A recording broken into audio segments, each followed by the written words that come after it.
Sniping is fun here. Today I am here to review, I'm going to re-review both the Beatles Rock Band and Marvel Ultimate Alliance 2 in the same video, because I noticed when I reviewed those videos that my voice was not loud or clear enough for you guys to hear, so I'm going to re-review them, because I found out a way for me to talk and it'll be louder, since now I'm using my laptop, so I'm trying to get used to them, so you guys will start seeing more of my bigger videos like the wrestling videos eventually, as soon as I get more used to them. On to the review now though. Starting with the Beatles. Basically, the Beatles Rock Band is just like past Rock Band Guitar Hero games with the Beatles. Actually, it's quite a fun game. The gameplay is actually quite fun.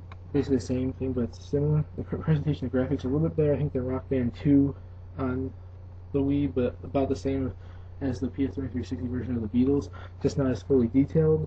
The sounds, the music game, it actually is quite good. It really is good, and a lot of the music they chose is actually quite good, and the way it sounds is actually quite good. Just hoping that they get more music in as downloadable content sooner or later. The story basically starts from the beginning of the Beatles' career in the cavern in 1963, sorry about that, to about 1969 on top of the rooftops in London. And the story, actually, the way they do it, the way it progresses, and the way it's done, actually is quite good. I don't know why, actually is quite a good game. So basically, in the multiplayer, it's actually quite fun playing a Rock Band or Guitar Hero game pretty much with more than one person. But it's fun. Basically, so this game has a lot of good song choices. I just hope they put more songs on for downloadable content, like One After 909, Help, Yesterday, stuff like that. More songs on downloadable content sooner or later. It has good, decent graphics. It has lots of goals and all that to accomplish. The game will take you a while to finish. It has a lot of stuff you have to do to unlock, and a lot of goals to accomplish, and throughout the story and accomplishments throughout anything in the entire game. And actually, it's quite a fun game, and I recommend it for anybody who is a Beatles fan. And if you're not a Beatles fan and you want to learn about their music, and this is the possible way to do it now, I recommend it as a rental. And I bet, and if you enjoy the game, maybe you could buy it, and then you'll learn more about their music. So basically, I give this game gameplay a 9 out of 10. The presentation and the graphics of the game a 9.5 out of 10. The sound of the game a 10 out of 10. The story of the game a 9 out of 10. And the multiplayer a 10 out of 10. So basically, my score for the Beatles Rock Band on the Nintendo Wii is a 9.5 out of 10. It's a good game. It could be slightly improved upon, but it's not that bad. It's actually a really good game. Like I said, it's pretty much fun. I can't really say much else. I like a lot of the songs. I'm a Beatles fan. I've been a Beatles fan since the 90s, since I was growing up, listening to it on the radio and stuff like that. And this game actually is quite fun, especially since my mom's also a fan of it, fan of their music, and she likes playing the game too. So basically, that's my re-review of the Beatles. Now I'm going to do my re-review on Marvel Ultimate Alliance 2. Basically, this game actually is quite fun. It's not the best game ever made, it's not the best RPG ever made, but it's actually quite a fun game.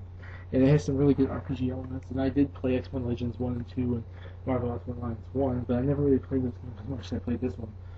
Like I said, this game's not perfect, and the graphics are pretty decent for a Wii game. I actually don't think they're the best, but they're not the worst. They're actually quite good, though. I think there's a good choice of characters to play as, like Deadpool and Blade, Spider-Man, Wolverine, Fantastic Four, the Green Goblin, all that stuff.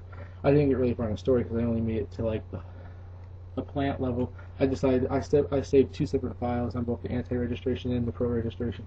This game actually has quite a really interesting story about like superheroes fighting each other over like the fact that they want to register their names so the people of the world know who they are. Actually, I think the storyline is actually quite interesting. And basically, I like the art style more in this game than I like that when I looked on YouTube at the actual videos of like the PS3 and the 360 versions of this game, because I don't know, just the style of the game actually looks better to me. I don't know why. It is. The only bad thing there's only 2 bad things. I forgot about one in the first video when I actually did the original review of this game. The one thing, like I said, there is no online in this game. It actually says on the cover Nintendo Wi-Fi, but there's no online. The only online is sending your score to your friends for each level. The other thing is most of those power things they do, their power attacks, the double team attacks, are the same for most people. If you do it one the fusion attacks. Yeah, the fusion attacks. There you go. I forgot. I forgot for a second there. If you did one with Spider-Man and Blade, it'd be the same thing as the Deadpool and Spider-Man. So basically, it's not one thing. They could have had a few more original ones. But basically, the game, and also I think the sound's actually quite good. The multiplayer, I didn't play multiplayer, but it's basically just playing more people, and I'd expect that to be more fun. The sound of it's actually quite good. A lot of good music in the background, and a lot of the voice actors are actually good. The only one that I actually think that's kind of annoying is Deadpool. So basically, I give the gameplay a 7 out of 10.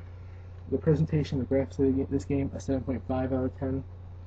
The sound of it, a 7.5 out of 10. The story of this game, a 10 out of 10. It's perfect. I recommend you play it because I didn't get far in it, but from what I played, it actually is quite an interesting story. So I'm stuck on Iron Man. And the multiplayer game, an 8 out of 10. So in the end, Marvel Ultimate Alliance 2 on the Nintendo Wii from me gets a score of 8 out of 10. I recommend it for anyone who's a fan of the series, and I'm a decent fan. It actually is quite a good series. I just never really played them as much in the past. I play them decently. And anybody who's a Marvel fan, a Marvel superhero fan, I'd recommend this game too also. So basically, those are my 2 reviews of it. I have 2 other games planned for the future, and you'll be seeing them sometime later this week. See you guys later.